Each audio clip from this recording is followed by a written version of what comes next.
किसी ने क्या खूब कहा है, पढ़ो ऐसे जैसे तुम्हें हमेशा जीना है, पर जियो ऐसे जैसे तुम्हें कल ही इस दुनिया से चले जाना है।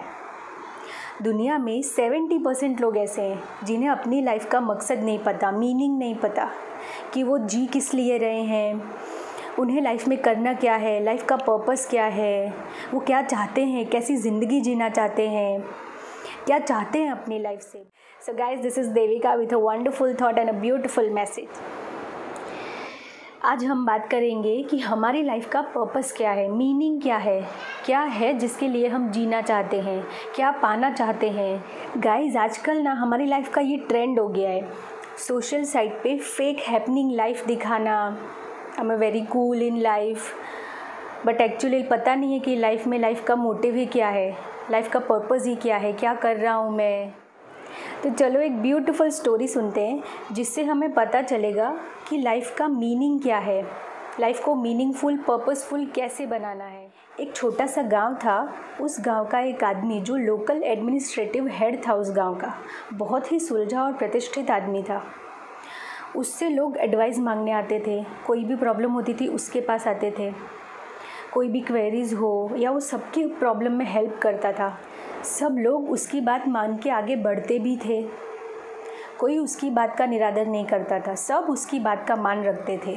पर उसका एक बेटा था जो बहुत ही आलसी था, फ्रेंड्स के साथ घूमता रहता था, अपनी लाइफ का मकसद या मीनिंग नहीं पता था, क्या करना है क्या नहीं करना है, कुछ टेंशन, कुछ चिंता ही नहीं थी उसे, बस यहाँ वहाँ इधर उधर घूमता रहता था। उसके पापा उसको जितना भी डांटते पर उसे कोई फ़र्क ही नहीं पड़ता।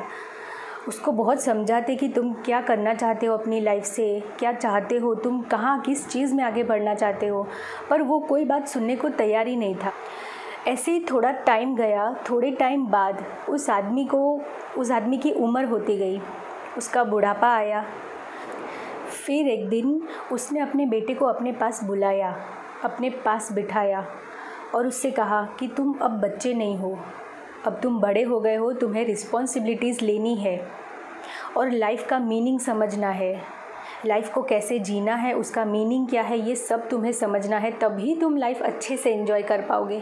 और उस आदमी ने अपने बेटे को एक बैग थमाई जिसमें खाने पीने का सामान, 4 जोड़ी कपड़े, अनाज और एक मैप था एक जगह का। वो बैग के अंदर का सामान देख के शॉक हो गया। उसने अपने पिता से पूछा, ये क्या है पिताजी, ये सब आप क्यों दे रहे हो। तो उसके पिताजी ने कहा कि मैं चाहता हूँ कि अब तुम अपनी लाइफ का मीनिंग ढूंढो। मैंने ये सारी ज़रूरत की चीज़ें तुम्हें दे दी है, तुम्हें बस एक ख़जाना ढूंढने जाना है। उसको इंटरेस्टिंग लगा, उसने अपने पापा से कह दिया तुरंत, हाँ ठीक है मैं जाऊँगा। वो काफ़ी एक्साइटेड था, इसलिए वो जल्दी से सुबह उठा और तुरंत अपनी जर्नी के लिए निकल गया। पर उसकी जर्नी काफ़ी लंबी और रास्ता बहुत से जंगलों को पार करना, बहुत सारी नदियाँ, समंदर, पहाड़, सभी को पार करके जाना था। ऐसे ही धीरे धीरे कुछ हफ्ते गुजरने लगे, हफ्तों से महीने गुजरने लगे। कहीं पे कुछ लोग उसे खाना देते थे, कहीं पे कुछ लोग उसे आसरा दे के मदद करते थे, कहीं कहीं पे सीज़न की वजह से एटमॉस्फेयर चेंज होता था तो उसे रास्ता क्लियर नहीं दिखता था, तो वो रास्ता क्लियर होने तक कहीं पे रुक जाता था। और ऐसे ही 1 साल गुजरा और फाइनली वो अपने डेस्टिनेशन पे पहुंच गया। वहाँ पे उसे एक बहुत बड़ा पत्थर दिखा, जैसा कि मैप में था, पत्थर के नीचे खजाना दबा हुआ है। उसने जैसे तैसे करके पत्थर को हटाया और पत्थर के नीचे खुदाई करनी शुरू की। 2 दिन तक वो खुदाई करता रहा और फाइनली उसने डिसाइड किया कि अब वो और कोई कोशिश नहीं करेगा और वो वहाँ से चला गया, ये सोचकर मन में कि मेरे पिता ने मुझसे झूठ बोला कि यहाँ पे कोई ख़जाना है, यहाँ पे तो कुछ है ही नहीं, मुझे तो कोई ख़जाना नहीं मिला। और वो निराश होकर वहाँ से चला गया। घर जाते वक्त उसने वही सारी चीज़ें एक्सपीरियंस की जो उसने आते वक्त एक्सपीरियंस की थी। वही रास्ते जो कुछ अच्छे ख़राब, वही लोग कुछ अच्छे, कुछ हेल्प करने वाले, कुछ उससे चोरी करने वाले, वही मौसम जो कुछ अच्छा रहता था, कुछ ख़राब। पर इस बार उसका लोगों को, चीज़ों को और मौसम को देखने का नज़रिया काफ़ी अलग था। फूलों को देखता तो सोचता कितनी अच्छी खुशबू आ रही है, कितने कलरफुल हैं।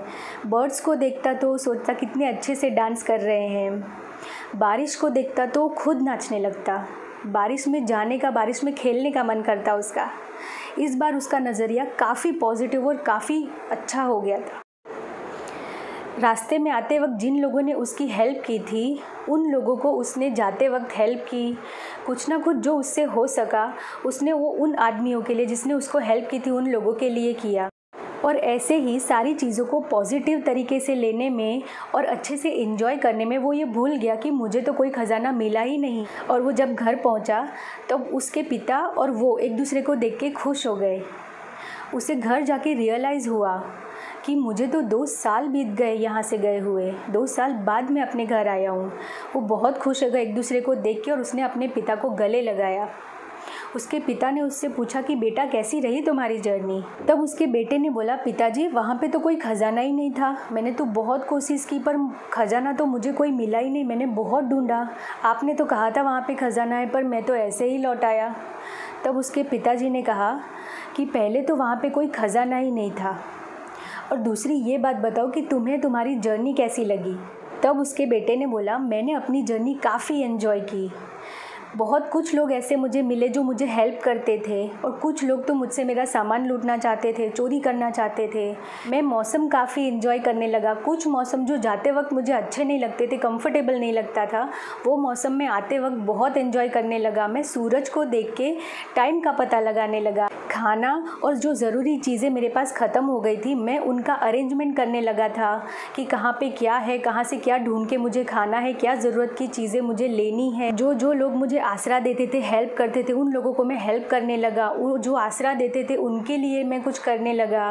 मेरी लाइफ का नज़रिया ही पूरा बदल गया इससे। पर आपने तो कहा था कि आपने मुझे ख़जाना ढूंढने के लिए भेजा है और मुझे तो कोई ख़जाना नहीं मिला। तब उसके पिताजी ने कहा, मैंने तुम्हें ख़जाना ढूंढने के लिए नहीं, अपनी लाइफ का मीनिंग ढूंढने के लिए भेजा था, जो तुम्हें अब समझ में आ गया है कि हमें अपना गोल अचीव तो करना ही है, पर उसके साथ जो हर दिन एक्सपीरियंस आपको होता है, चाहे अच्छा हो या बुरा, वो आपको अच्छे से कामली एंजॉय करना है। उसमें आप किसी भी सिचुएशन या किसी भी हर्डल्स या किसी भी तकलीफ़ को लेके आपको ना फ्रस्ट्रेट होना है ना पैनिक होना है, उसे एंजॉय करना है कि इससे आपको कुछ ना कुछ तो सीखने को मिलेगा ही। सो गाइज, आई नो आप अपना गोल अच्छे से अचीव करेंगे ही, बट उसकी जर्नी को भी काफ़ी अच्छे से एंजॉय करेंगे।